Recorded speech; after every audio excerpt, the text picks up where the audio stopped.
Barcelone et à l'âge de 17 ans, je suis partie faire mes études en France à Paris.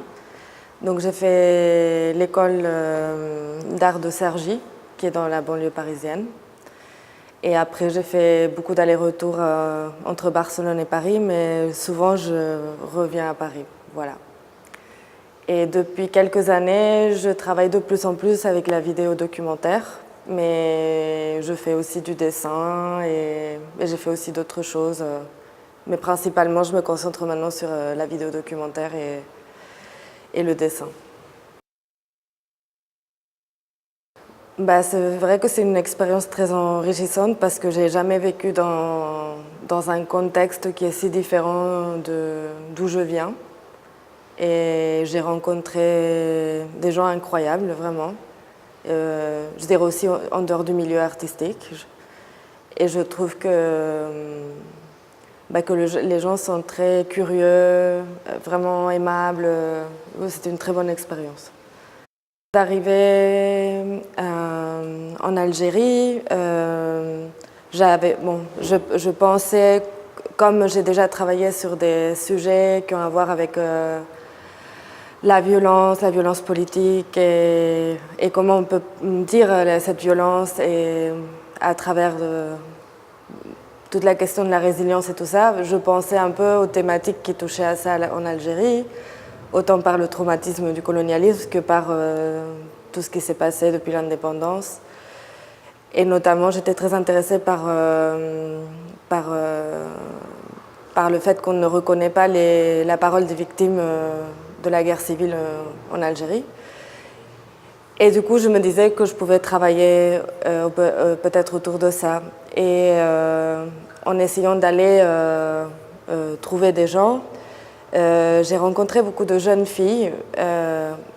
En fait, des rencontres que j'ai faites, nombreuses étaient des jeunes filles et qui ont apporté d'autres sujets. Et notamment une fille qui s'appelle Romaïsa et qui adore parler espagnol et qui a 25 ans et avec laquelle j'ai tissé une relation spéciale. Et du coup, je me suis laissée porter en faisant des tournages qui partaient un peu dans tous les sens. C'est des fragments documentaires. Et pour cette présentation ici, j'ai essayé de trouver un sens à tout ça, de construire quelque chose avec ce que j'avais. J'ai dû faire un choix, évidemment. Et du coup, ça m'a permis aussi, c'est pas quelque chose de fini parce qu'on ne peut pas faire un montage en si peu de temps, mais ça m'a permis de voir ce que je pourrais en faire. Est-ce que peut-être je pourrais encore retourner avant de partir?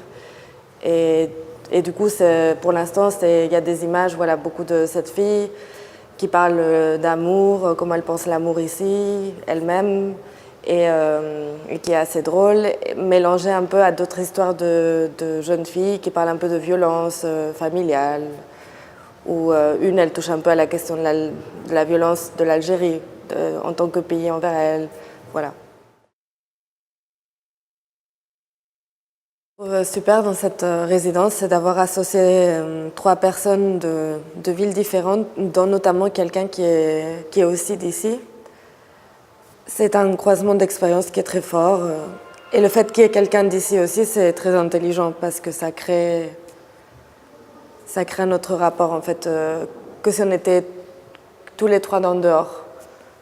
Et puis il y a une résidence qui a 3 temps, donc 3 personnes à chaque fois qui se sont retrouvées dans les 3 villes, et puis après on va tous se retrouver ensemble pour une exposition. Je trouve que c'est une démarche très intéressante. En fait, oui, la rencontre la plus forte, c'est avec cette fille avec laquelle je veux continuer à faire un film, qui parle espagnol, qui a appris l'espagnol en regardant des telenovelas mexicaines avec son amie d'enfance. Elles n'ont jamais pris des cours, elles parlent extrêmement bien espagnol. Et c'est des gens qui ont envie de faire des choses, en fait. Et hier, elle est venue au vernissage et je trouvais ça très bien qu'elle soit ici. Qu'il n'y ait pas juste des gens du milieu de l'art et je la trouvais très marrante parmi nous. Très curieuse, très ouverte, c'est ça la rencontre la plus étonnante que j'ai faite.